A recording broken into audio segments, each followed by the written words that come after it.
What's up et catch addicté, bienvenue dans cette nouvelle vidéo, c'est Jimbo et je serai votre commentateur aujourd'hui. Et aujourd'hui mes chers amis catch addicts, on se retrouve pour les résultats du SmackDown du 4 février 2022, le SmackDown après le Royal Rumble 2022. Et la question qu'on se pose tous, quel va être le choix de Ronda Rousey pour WrestleMania? Et la réponse sera dans cette vidéo. Mais sur ce, trêve de blabla, let's go!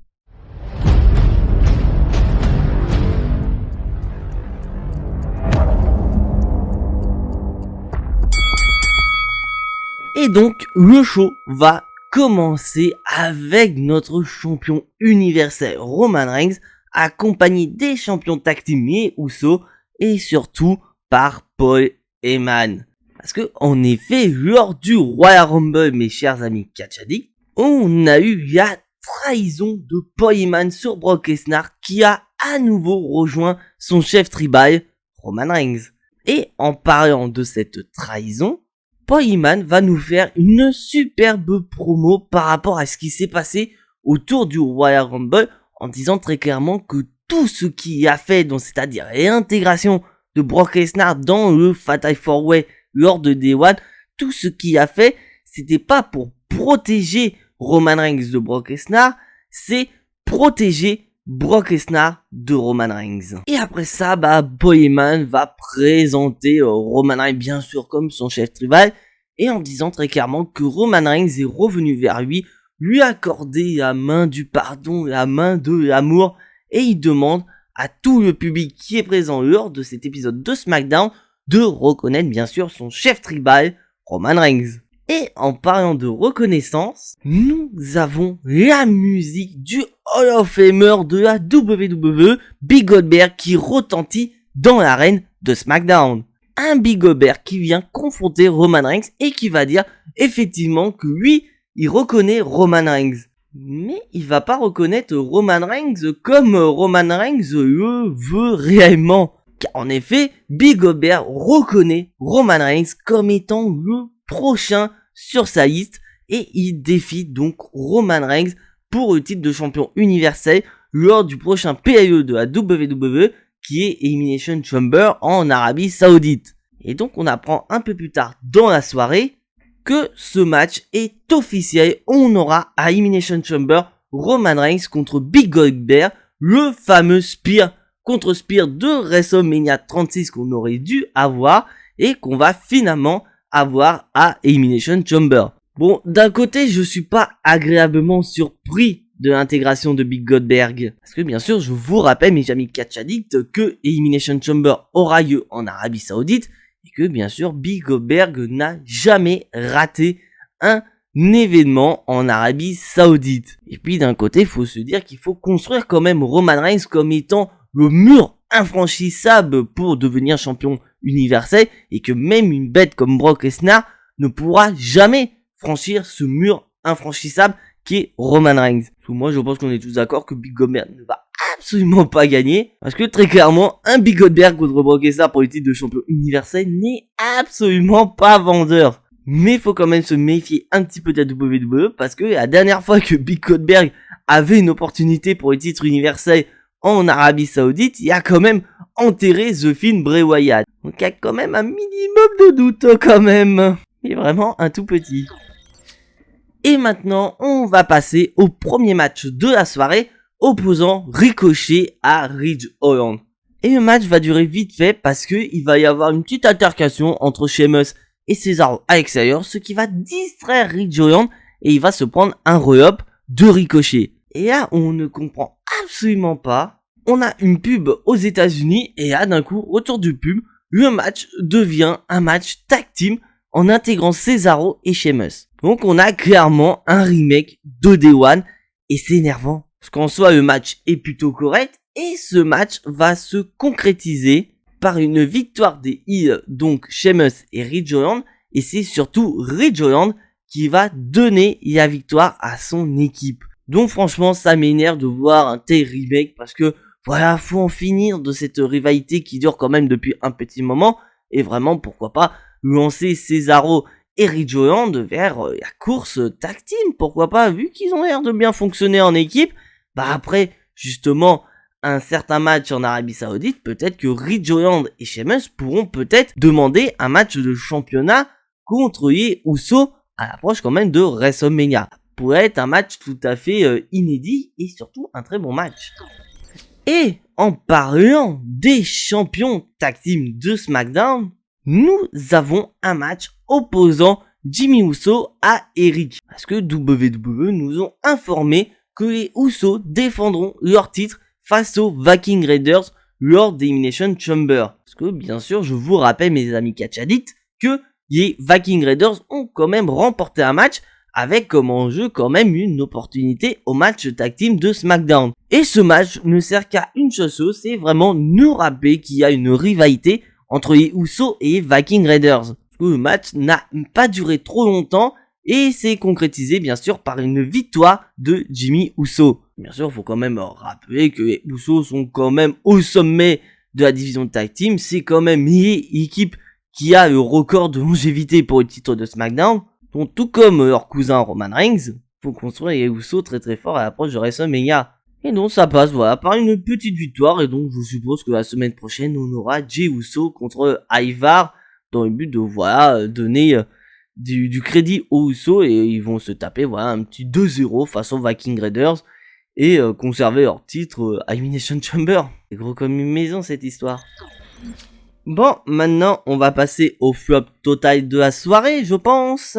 Le match opposant Aliyah à Natalya. Et bien sûr une Natalya qui adore montrer le livre des records, bien que cette dernière a un record qu'elle n'apprécie absolument pas. Et bien sûr c'est Aliyah qui le porte fièrement sur son t-shirt du fait qu'elle a battu Natalya en 3 secondes 17. Et donc c'est une rivalité qui continue et le match il est vraiment pas ouf. Parce que le match il va continuer à l'extérieur et on va avoir Aliyah qui aura le temps de remonter dans le ring avant le compte de 10 de l'arbitre. Et donc bien sûr Natalya elle n'aura pas le temps et elle perdra le match par décompte à l'extérieur.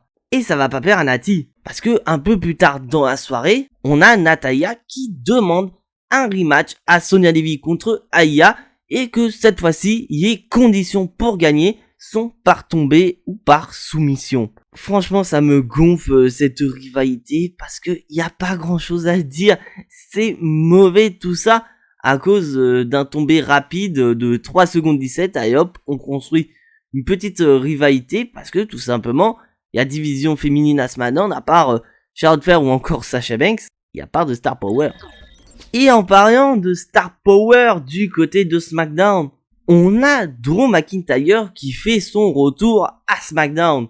Parce que bien sûr, je vous rappelle mes amis catch addicts, qu'à la base, Drew McIntyre était blessé suite à une attaque de Matt Catmos et d'Happy Corbin lors de Day One, et ce dernier devait rater le Royal Rumble. Et comme par miracle, Drew McIntyre est de retour et il a éliminé Happy Corbin et Matt Catmos du Royal Rumble. Et donc McIntyre est dans le ring et il va expliquer qu'effectivement il devait rater le Royal Rumble, mais ce dernier a travaillé d'arrache-pied, il a fait 3 fois plus de rééducation que prévu, ce qui lui a permis bien sûr de revenir au Royal Rumble et de se venger d'Happy Corbin et de Matt Catmos. Et après ça bien sûr on a Happy Corbin qui va chambrer Drew McIntyre en disant qu'effectivement tu es revenu par miracle, tu nous as éliminé par miracle, mais à quoi ça t'a servi frère? Parce que tout simplement bah tu t'es fait éliminer comme une pauvre merde par parce que tu t'es fait éliminer comme une grosse merde par Brock Lesnar,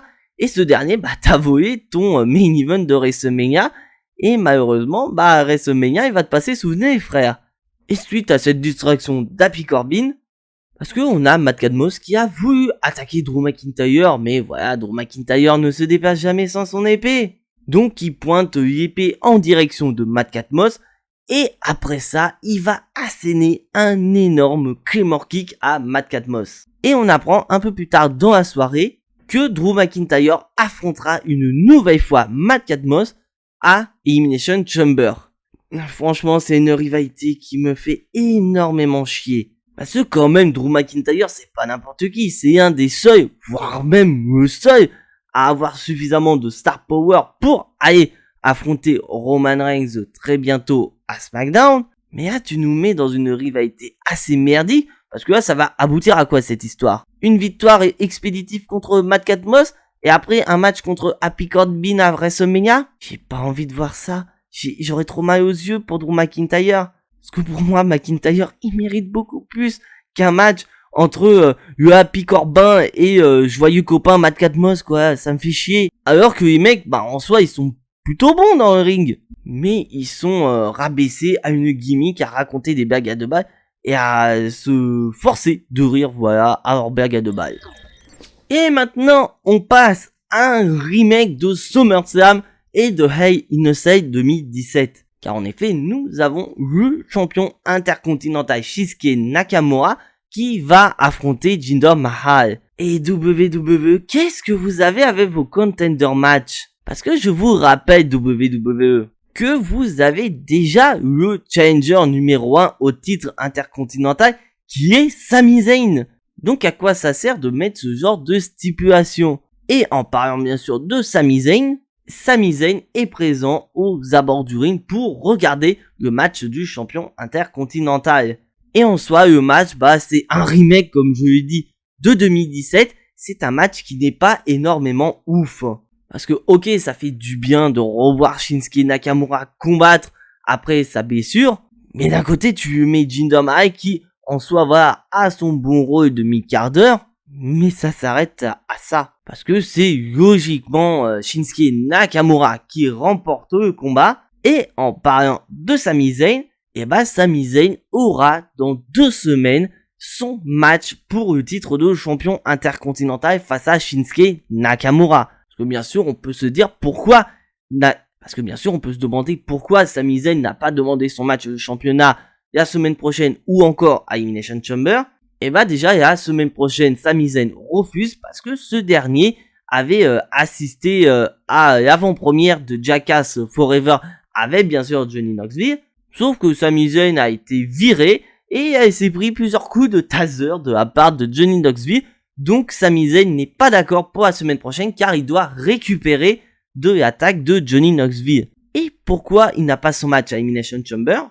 Parce que je vous rappelle mes chers amis catchadites que Sami Zayn a la nationalité syrienne, dont de ce fait Sami Zayn ne peut pas se déplacer en Arabie Saoudite. Donc ce qui fait que dans 2 semaines, on aura Shinsuke Nakamura contre Sami Zayn. Et j'espère, je pense, comme pour beaucoup d'entre vous, Sami Zayn va récupérer le titre intercontinental et donner un peu plus de lumière à ce titre de champion intercontinental qui n'a pas été défendu quand même depuis de nombreux mois. Et ce sera ni plus ni moins que la 2e défense de titre de Shinsuke Nakamura depuis qu'il est champion intercontinental.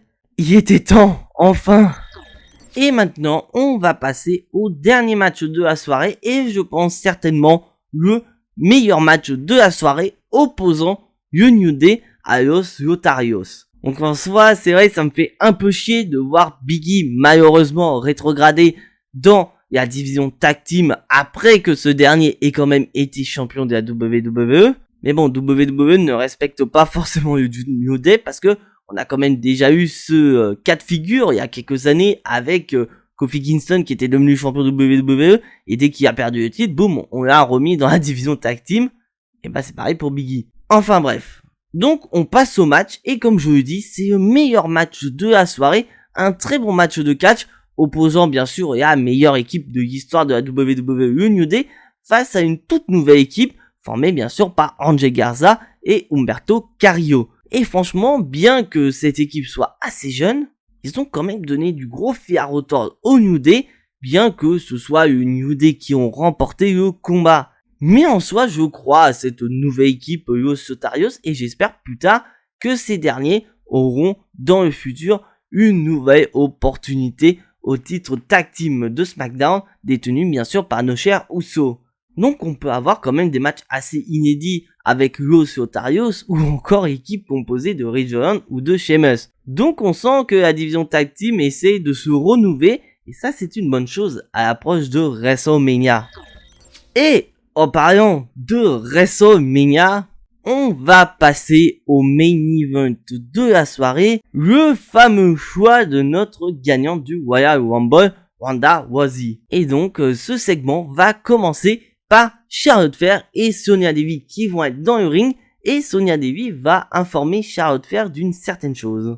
Car en effet, Sonya Deville informe Charlotte Flair que soi-disant Becky Lynch aurait reçu un message disant que Ronda Rousey choisit Becky Lynch à WrestleMania. Et là, on a du Charlotte Flair qui va nous faire du Charlotte Flair dantesque. Donc, c'est-à-dire que elle va se vanter en disant que voilà, c'est logique que Ronda Rousey choisit Becky Lynch à WrestleMania, car pour elle, Becky Lynch n'est que deuxième choix, parce que Charlotte Flair, pour elle, c'est un mur infranchissable que personne ne peut abattre pour son titre féminin de SmackDown. Donc pour elle, c'est entièrement logique que Ronda Rousey choisit Becky Lynch, parce que Becky Lynch est l'option de facilité. Donc on sent quand même que Charlotte Flair est un peu déçue, et donc pour cela, elle va dire écoute, je vais choisir mon adversaire pour WrestleMania, je vais choisir en toute logique Sasha Banks, quoi. Et là d'un coup, nous avons la musique de Ronda Rousey qui retentit, et Ronda Rousey met les pieds pour la première fois de sa carrière à SmackDown. Et là, on a une confrontation entre Charlotte Flair et Ronda Rousey, et Ronda Rousey va finalement prendre sa décision. Et donc la décision de Ronda Rousey, c'est qu'elle veut affronter Charlotte Flair à WrestleMania. Et là, on va avoir un petit pic de Charlotte Flair parce que elle va comparer sa ceinture féminine de SmackDown à l'enfant de Ronda Rousey. Parce que, en effet, Ronda Rousey a été absente de nombreuses années à la WWE dans le but quand même de créer sa famille. Et donc, Charlotte Flair va dire, écoute, le titre féminin de SmackDown, c'est mon bébé et elle a plus d'importance que la tienne. Donc, ça va pas plaire à Ronda Rousey qui veut en découdre avec Charlotte Flair. Et là, d'un coup, on a Sonya Deville qui s'interpose et qui va littéralement dire à Ronda Rousey, écoute, tu n'as rien à faire, c'est pas toi qui décides, c'est mon show, donc tu feras ce que je vais te dire. Bien sûr, Charlotte Flair en profite pour tenter d'attaquer Ronda Rousey, sauf que ça ne fonctionne pas et Sonya Deville va attaquer Ronda Rousey dans le dos. Mais Sonya Deville, c'est mal connaître Ronda Rousey. Parce que Sonya Deville va se faire rapidement maîtriser par Sonya Deville.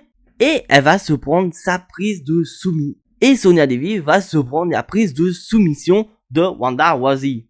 Et le show va se terminer avec un duel de regards intense entre Ronda Rousey et Charlotte Flair. Donc maintenant c'est officiel, cette année SmackDown reste fort 2 années d'affilée comparé à Raw. Parce que en effet, les 2 vainqueurs du Royal Rumble ont décidé de choisir les champions de SmackDown. Parce que à Raw, Brock Lesnar a choisi Roman Reigns.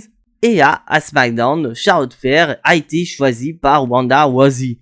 Donc en soi, ça me dérange un petit peu parce qu'il y avait vraiment une storyline assez intéressante entre Ronda Rousey et Becky Lynch. Sauf que comme je l'ai dit lors de ma review du Royal Rumble, il manque beaucoup de star power du côté de SmackDown. Car actuellement, la seule qui pouvait aller affronter Charlotte Flair à WrestleMania n'est nulle autre que Sasha Banks, dont WWE n'avait peut-être pas trop le choix d'envoyer Ronda Rousey du côté de SmackDown pour qu'elle confronte Charlotte Flair. Parce que du côté de Raw, il y a des catcheuses qui peuvent être un choix pour Becky Lynch à WrestleMania, avec notamment Rhea Ripley ou encore Bianca Belair, pourquoi pas, ou peut-être certains retours qui devraient être programmés à l'approche de WrestleMania, notamment Bayley, Asuka, ou encore Lacey Evans. Donc en soi, ça me surprend guère que Becky Lynch ne soit pas choisie par Ronda Rousey, mais la question qu'on peut se poser est comment WWE va ramener cette rivalité. Parce que, à noter que la semaine prochaine, Charlotte Flair affrontera, bien sûr, Naomi pour défendre son titre féminin de SmackDown. Et surtout, est-ce que Sonya Deville va vouloir affronter Ronda Rousey suite à son attaque? Je pense que Ronda Rousey va le payer très très cher cette histoire avec Sonya Deville. Mais bon, si c'est un match, c'est clair que Ronda Rousey va gagner. Mais Sonya Deville pourrait profiter, comme elle fait actuellement avec Naomi, de la mettre dans des situations un peu embarrassantes. Peut-être, pourquoi pas, affronter son amie, Donc peut-être pourquoi pas affronter son ami Shayna Baszler à SmackDown. C'est une forte possibilité.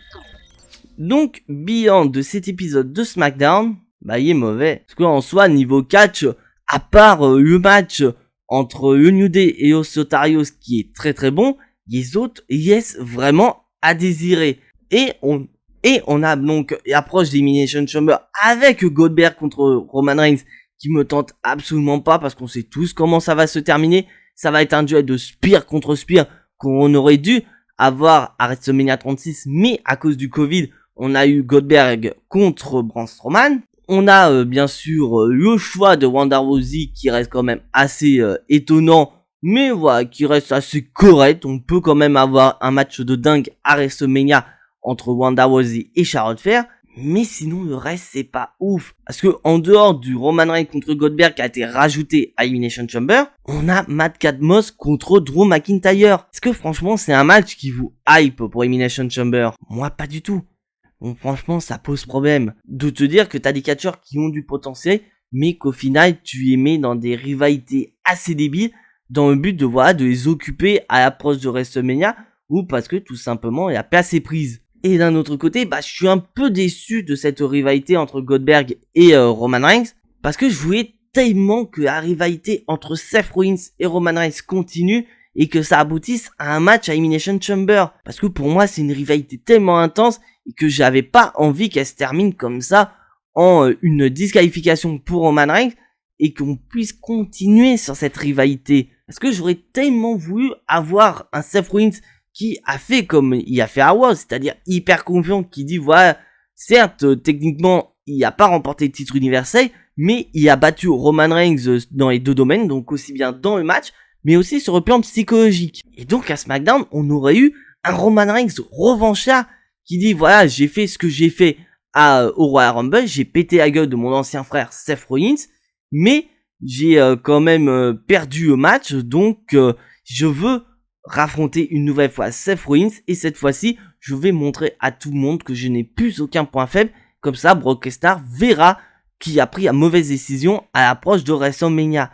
Et là franchement ça aurait été beaucoup plus fun, parce que là même là le segment qui s'est passé avec Seth Rollins, on s'en fout royalement durant la promo. On va juste retenir ce que Roman Reigns a fait à Brock Lesnar lors du Royal Rumble. Et franchement, c'est énervant parce que j'y attendais cette rivalité entre Seth Rollins et Roman Reigns.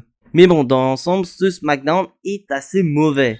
Donc voilà, c'est tout pour ces résultats de SmackDown. Si bien sûr tu n'es pas abonné à la chaîne, je t'invite à t'y abonner juste ici, à activer la petite cloche pour être notifié des prochaines vidéos et surtout lâcher un maximum de pouces bleus qui font énormément plaisir à la chaîne. Et donc on se retrouve prochainement pour une toute nouvelle vidéo. Mais en attendant, soyez tous très très fiers d'être des catch addicts. Et n'oubliez pas que catch c'est la vie, le catch c'est la meilleure chose qui soit, le catch vie. C'était Jimbo, et à la prochaine.